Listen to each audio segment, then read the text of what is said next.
I spent $12,600 on my parents' dream patio. Then they banned me from the party meant to honor it. I paid $12,600 out of pocket to completely renovate my parents' backyard as a gift for their wedding anniversary. A space transformation that included everything from landscape architecture to outdoor lighting. A cedarwood pergola, hand-laid paver stones, a recessed fire pit with built-in seating, and even a koi pond with an eco-filtering water system. Every plant, every fixture, every inch of that yard was chosen with precision and with them in mind. It wasn't impulsive. I had spreadsheets, renderings, quotes. I handled everything: design consultations, contractor vetting, permit approvals. I took time off work. I flew out to oversee the final stages. This wasn't just a home improvement project. It was a Hail Mary. I'm Savannah, 30 years old, financial analyst. No kids, no partner. The kind of person you'd call put together. But none of that has ever been enough for my parents. James and Marlene Jameson, retired school teachers, emotionally restrained to the point that I sometimes wondered if affection was a language they never learned to speak. They raised me on structure, not warmth. Everything was schedules, goals, order. I never lacked food, clothes, or education. But emotional availability? That was a foreign currency in our house. When I got my first promotion at 26, I brought home a bottle of champagne. They said, "That's nice. Don't spend too much on celebrations." When I bought them a new washer-dryer set for Christmas because theirs broke and they wouldn't replace it, they said, "You didn't have to." That was their version of thank you. So why do something this big? Because I thought maybe, just maybe, something this tangible, this permanent, would register. Would cut through decades of static. I wanted it to be impossible to ignore. I wanted them to see the koi pond and think, she knows what peace looks like. She brought it to us. I wanted my mother to sit on that swing and remember her arthritis is easier in warmth, or my father to realize the sound of water calms his tension headaches. I wanted them to associate serenity with me, because nothing else has worked. I pitched it over one of our Sunday calls, where the energy is always one-sided. I said, "For your anniversary, I want to renovate the backyard." My mother paused. "That sounds expensive." My father said, "That's a lot to take on, Savannah." Not why. Not, what brought this on. Just price tags. Numbers. That's all they ever engage with. Calculations, not emotions. I told them I already had the budget planned and savings earmarked. That it wouldn't impact me financially. I framed it like an investment in their quality of life, not the cry for connection it really was. They said, "If it means that much to you," which is their way of saying yes without ever accepting. When construction started, I was hopeful. They didn't complain. The crew was polite. I sent progress photos, updates, sketches. My mother replied once with a thumbs up. My father asked logistical questions, never once about intention or motivation. I flew down the last week to see it complete. The crushed granite paths, the jasmine trellis, the recessed lighting set on a sunset timer. I stood there and thought, this is the most beautiful thing I've ever built. And it's not even mine. When I handed them the folder with warranty info, maintenance schedules, and emergency contacts, my mother said, "This is very thorough." My father said, "I guess we should have people over." "No, thank you. No, we love it. Not even a family dinner to commemorate it. Just a casual, we'll get some use out of it." That was it. I stayed 3 more days. Not once did they sit outside with me. I drank morning coffee by the koi pond alone, the sound of the filter bubbling while they stayed inside, watching the morning news. I caught my father reading there once, reclined in one of the new teak chairs. He didn't see me. I took a photo. I couldn't help it. I needed to preserve that single, fleeting moment of him using the gift I gave to feel something, anything. When I left, my mother hugged me with the same half-second squeeze she's always used. My father said, "Safe flight." I boarded my plane with a pit in my stomach and a whisper in my head. They're never going to change. But I did. That gift wasn't just for them. It was proof that I've learned how to care, deeply, persistently, creatively. Even if they never say it, never show it, I know what love looks like now. It's a koi pond built with your own hands for people who might never thank you. And doing it anyway. I didn't just hire a contractor and call it a day. I was involved in every decision, every material sample, every layout adjustment. It became my second full-time job. I chose the tile for the patio myself. Handmade Italian porcelain with a matte finish, the kind that stays cool under bare feet, even on hot days. I spent 3 nights in a row comparing lighting schemes until I landed on a soft amber glow that would come on automatically at dusk, casting gentle rings across the gravel path and under the cedar pergola. I ordered the furniture from a boutique supplier in California, weather-resistant, low-profile, with cushions you could sink into and forget what day it was. Every dollar was mine, and I made it stretch. I paid for annual maintenance up front, pond filtration servicing, winterproofing for the plants, deck oiling. I even added a budget line for seasonal flower replacements because my mother has always liked petunias in the spring and chrysanthemums in the fall, even if she never buys them for herself. 7 weeks. That's how long it took to turn their patchy and used backyard into a miniature retreat. And every week, something changed, not just physically, but in the atmosphere. The old, splintered deck was torn down and replaced with redwood planks sealed to a high shine. The cracked concrete path that led nowhere was replaced with stepping stones set in river rock. A low stone wall curved gently around the new sitting area, backed by climbing jasmine that would take a year to bloom fully. But I could already smell it. My parents said all the right things, in theory. They'd step outside in the evenings and make polite observations.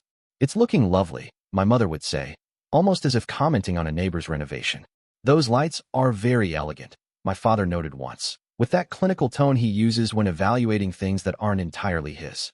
There was no enthusiasm, no joy behind their voices, just observation, like they were watching a weather report.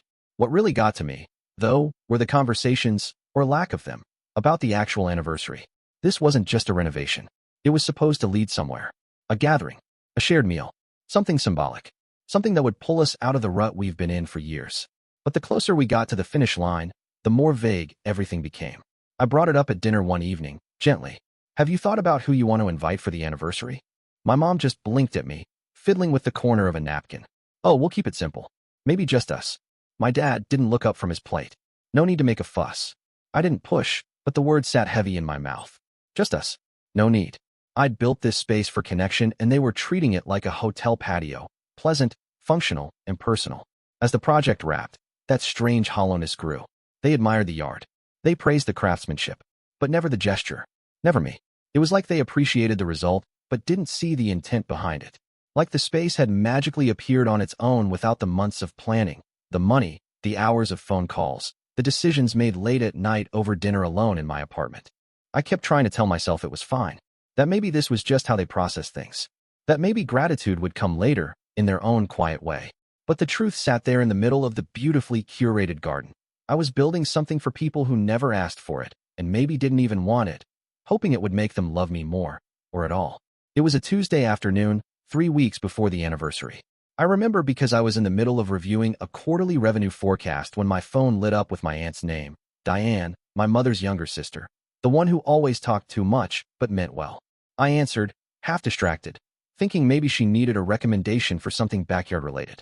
Instead, she greeted me with her usual chipper tone and said, "Hey, sweetie, just wanted to confirm the head count for your parents' party. Is it still 12? Or have they added anyone?" I froze. I didn't understand the question. "Head count?" I asked, my voice tightening before I could stop it. "What party?" There was a pause, one of those sharp little silences that cut cleaner than shouting. "The anniversary dinner," she said slowly, like I was the one forgetting something obvious. "It's at their house, right? Your mom said it'll be a small thing. Just close relatives." I assumed you knew. Just close relatives. I felt something in my chest twist, like a rubber band pulled too tight. "No," I said, barely getting the word out. "I didn't know." Diane made a sound like she was trying to backpedal, without actually stepping anywhere. "Oh, well, maybe they just haven't finalized everything yet," she offered, a weak little lifeline that only made it worse. I could hear plates clinking in the background, maybe her dishwasher running, the soundtrack of someone who wasn't wrecked by the conversation. I'm sure it was just an oversight. But it wasn't. I knew it wasn't. You don't forget to invite the person who planned, paid for, and physically built the entire space where your party is going to be held. You don't accidentally leave out the daughter who hasn't missed a single anniversary in 10 years, the one who just spent nearly $13,000 creating a place worthy of celebration. You don't forget me. Not unless you want to. I ended the call without saying much else. My hands were shaking. I stared at my phone like it had betrayed me. I must have replayed the conversation 5 times in my head, searching for some other meaning, some loophole in the logic that would explain it away. But there wasn't one. They had planned the party. They had set the date. They had invited Diane and her husband and whoever else counted as close relatives. And they had not told me. That night I sat on my balcony, staring at the city lights I used to find beautiful, and felt nothing but hollow. I had imagined laughter filling that backyard. I had pictured toasts under the pergola, wine glasses catching the garden lights, my mother smiling with her eyes for once, maybe even hugging me tight and saying something that mattered. I built that entire thing thinking it would be the setting for a moment I'd remember for the rest of my life. Instead, I wasn't even invited. I barely slept that night. My brain wouldn't shut off, cycling through the call with Diane, the months of effort, the silence from my parents. I kept asking myself if I had missed something, some signal that they never wanted me involved, some subtle cue I was too desperate to notice. But there was nothing subtle about it now. They were having the party, in the backyard I built, with the family I supposedly belonged to, and I wasn't invited. The next morning I sat down at my kitchen table, opened my laptop, and started pulling up documents. I'd saved every invoice, every contract, every email thread with the contractors, the landscape team, the lighting specialists, the furniture delivery, and the maintenance agreement I'd prepaid in advance for a full year of quarterly service. My name was on every line, my billing address, my signature, my money. I found the final invoice from the landscaping firm, $3,000 still outstanding, payment due by the end of the month. It covered finishing touches, post-project cleanup, and the first round of maintenance scheduled the week before the party. It hit me then, that quiet realization that if I didn't pay that last bill, the work wouldn't be considered complete. The crew wouldn't show up. The koi pond wouldn't get cleaned. The garden lights wouldn't be calibrated. And the party, in all its curated beauty, would fall apart before it began. It wasn't revenge. It wasn't about getting even. It was about clarity, about drawing a line where I stopped being the daughter who begged for scraps of affection and started being a woman who knew what she was worth. I called the landscaping company first, asked them to pause all work, freeze the service contract, and cancel the upcoming maintenance. Told them there was a delay with payment, and I needed time to reassess. They didn't ask questions. I sent a follow-up email to confirm in writing. Then I wrote the message to my parents. Short, measured, calm in the way that makes people nervous. Hi, Mom. Hi, Dad. I just got off the phone with Aunt Diane. I understand you're hosting a small anniversary dinner in the backyard. Since I wasn't invited, I've asked the contractors to pause all remaining work and service for now. The final invoice is still under my name and unpaid. If I'm not family enough to attend, I shouldn't be footing the bill for the celebration. Let me know how you'd like to handle the outstanding balance. Savannah. I hit send and stared at the screen for a long time. No tears. No shaking hands this time. Just silence. The kind that comes when you finally stop begging to be seen. I woke up to my phone vibrating so hard it nearly slid off the nightstand. 42 missed calls. 18 voicemails. Over 30 unread texts. My parents. My aunt. My cousin. Even one from a neighbor I barely remembered. All of them lighting up my screen like I'd detonated a bomb. Except I hadn't. I just stopped paying for the fuse. I didn't listen to the voicemails. I didn't open the texts. I just sat there in bed, staring at the numbers like they belonged to someone else's life. I made coffee, took a shower, answered a few emails for work, and then around 10:17 a.m., there was a knock at the door. Not a soft knock. That kind of loud, impatient pounding you hear in movies right before someone gets arrested. It was them. My parents. In the flesh. My mother looked like she hadn't slept. Her makeup was smudged, or maybe she just hadn't bothered with any. Her eyes were already red, and the second I opened the door, she burst into tears. My father was right behind her, arms crossed, jaw clenched, his usual stoicism replaced with something more raw and rattled. "We need to talk," he said, not even bothering with hello. I stepped aside and let them in. My mom sat down on the edge of the couch like she might fall apart if she moved too much. My dad stood. He couldn't sit, not with that much anger vibrating under his skin. "Savannah," he started, voice sharp. "This has gone far enough. You've made your point. Now fix it." I looked at him for a long time. Fix what? The backyard. The payment. The contractors. The party is in 3 weeks. You can't just... He stopped, frustrated. "You can't just pull the plug like this. People are counting on it. People are counting on it. Not, we're sorry. Not, we didn't realize what this meant to you. Just logistics. Crisis management." He was talking to me like I was one of his retired school board colleagues who'd forgotten to file a permit. My mother wiped her face and said something about how it wasn't meant to hurt me, how the dinner was supposed to be small, intimate, just a few close relatives, nothing formal. I asked her what, exactly, made me less than that. She didn't have an answer, just more tears. I stood there in the center of my own living room, and for the first time in my life, I didn't try to make it easier for them. I didn't minimize what I felt. I didn't apologize for having boundaries. I said, calmly, clearly, "I am no longer your financial plan B." My father blinked, like I'd spoken in another language. "You want me to keep paying for things?" I said, voice steady. "Fine. Then call me a bank. But if you want me at your table, in your life, like a daughter, then you treat me like family. You don't get to choose when I'm useful and when I'm invisible. Not anymore." They didn't respond right away. My mom started sobbing again, and my dad looked like he might argue, but he didn't. He just stood there, fists clenched, staring at the carpet like he'd misplaced something valuable and only just realized it. I didn't raise my voice. I didn't slam a door. I didn't need to. The silence in that room said everything I couldn't say for years. And they finally heard it. The knock on the door came less than 10 minutes into the confrontation, right after my father had gone quiet and my mother had started crying into a tissue she'd pulled from her purse like it was a stage prop she brought just in case. I figured it was one of the neighbors, maybe someone from the co-op board wondering about the sudden escalation of suburban panic in my usually quiet building. But it wasn't. It was Dylan, my younger brother. The golden one. The easy one. The one who never had to ask for anything twice. He still lived in the same town as our parents, taught PE at the high school we both went to, and got a new car for graduation while I was told to use mine until it stopped moving on its own. He was the kid who got out of chores because he had practice, who never paid a single cent toward mom and dad's mortgage but got help with the down payment on his first condo. If I was the one who solved problems, Dylan was the one they protected from them. I hadn't expected him to show up. I hadn't even known he was in the city. He stepped inside without waiting to be invited, closed the door behind him, and looked around at the three of us. His face was tight, serious in a way I hadn't seen since the day our dog died when we were kids. "I got your message," he said to Mom, then looked at me. "Is it true?" I didn't answer. I didn't have to. I mean, he exhaled, rubbed the back of his neck. "You're not invited to the party? After everything?" I nodded once. He looked at Dad, then back at Mom.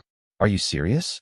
My dad opened his mouth to respond, probably with something defensive and logistical, but Dylan cut him off before he could get a word out. "No.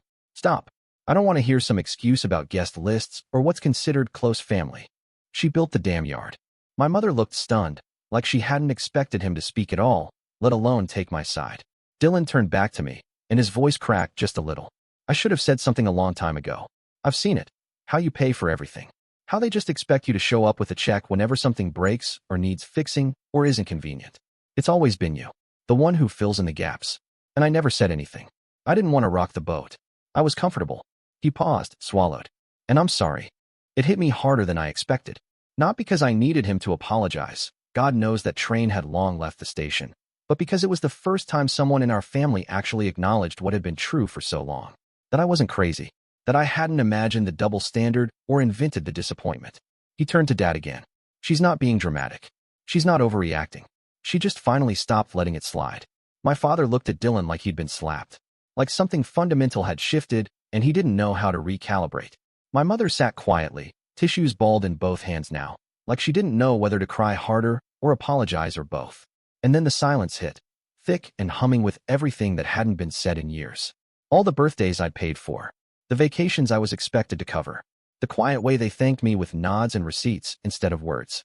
The years of showing up with solutions and leaving with nothing in return. And now Dylan saw it too. That changed everything. Not the facts. Not the fallout. But the balance of power in the room. For once, I wasn't alone. The room was quiet again, but different now.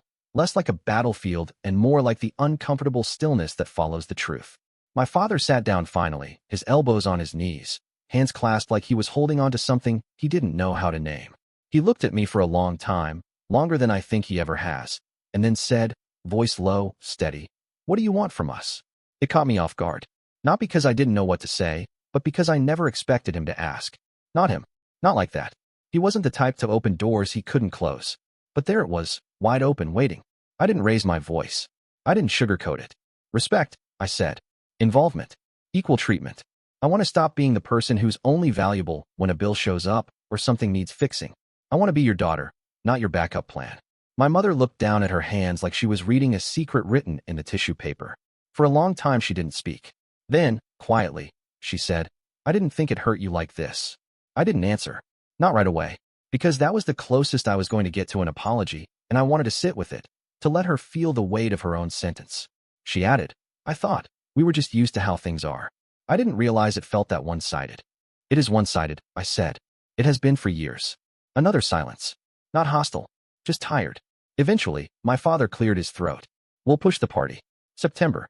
Give us time to do it right." Dylan nodded, arms crossed, leaning against the wall like he'd been holding his breath this whole time and could finally exhale. "And you'll be there," Dad added, not as a question, but as a fact. As our daughter. As the reason we even have something to celebrate in that yard. I looked at both of them, measured, careful, but I said yes. I agreed to lift the freeze on the maintenance contract. The yard would be cared for. The lights would be adjusted. The koi pond cleaned. But the final payment, The $3000 invoice sitting in my inbox was no longer mine. You'll cover that, I said. All of it. If this celebration means something to you, it needs to cost you something, too. They didn't argue. They just nodded. For the first time, I felt seen. Not as an asset, not as an extension of their convenience, but as a person who'd drawn a boundary and been heard. The guest of honor. After all this time. Finally, the weeks that followed were strange in the quietest, gentlest way. My mother started calling, not to ask for anything, not to guilt or nudge or hint at some forgotten obligation, but just to talk.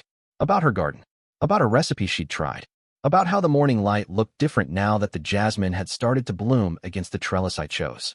Her voice was softer, less performative, and more than once, she actually listened when I spoke. And then there was the email. My father never wrote much, not even when I was in college and waiting on a letter that never came. But this one was different.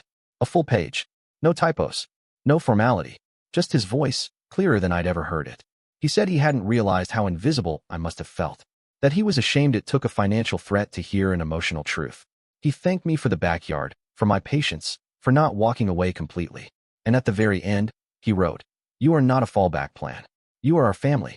And I'm sorry it took me this long to say it." September came faster than I expected. The weather held, just cool enough for light sweaters, warm enough for open doors and late conversation. The yard looked perfect. The jasmine had filled out. The koi pond shimmered. Everyone gathered in the place I had once built for connection and now stood in as proof that it was still possible. My father gave a short speech. He's not one for theatrics, so it was mostly stiff at first, thanking guests, mentioning the milestone, nodding toward the food.